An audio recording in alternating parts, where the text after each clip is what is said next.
आज तो चटाई बना रहा हूँ बेचने के लिए। प्लास्टिक का मुड़ा बनाने वाला प्लास्टिक है, उसी से चटाई बना रहा हूँ। मणिपुरी में भी बोलेंगे।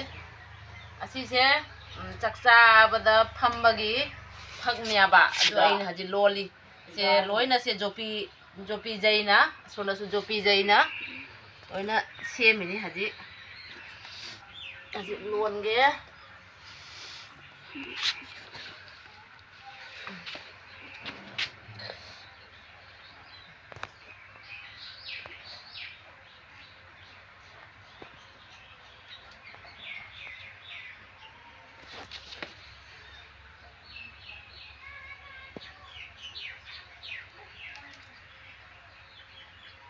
Subai tau luon doi ni lei happy ne ba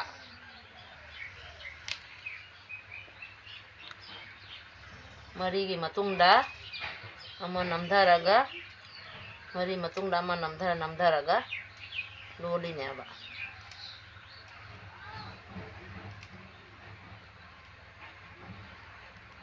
फजाबरा जे मुसे लई गासे दो से गासे चक्चा फम्बदा सिजे लुपा चंगमा चंगेबा खंदे ओकदर ओइदरा असिन अनोबो मु लैरिनि चंगमागी मु ओक्तना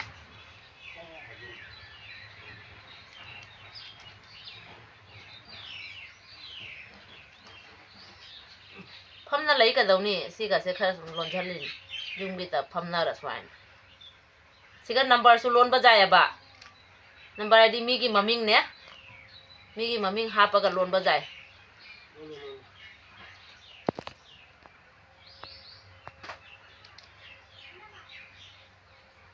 फजाबनी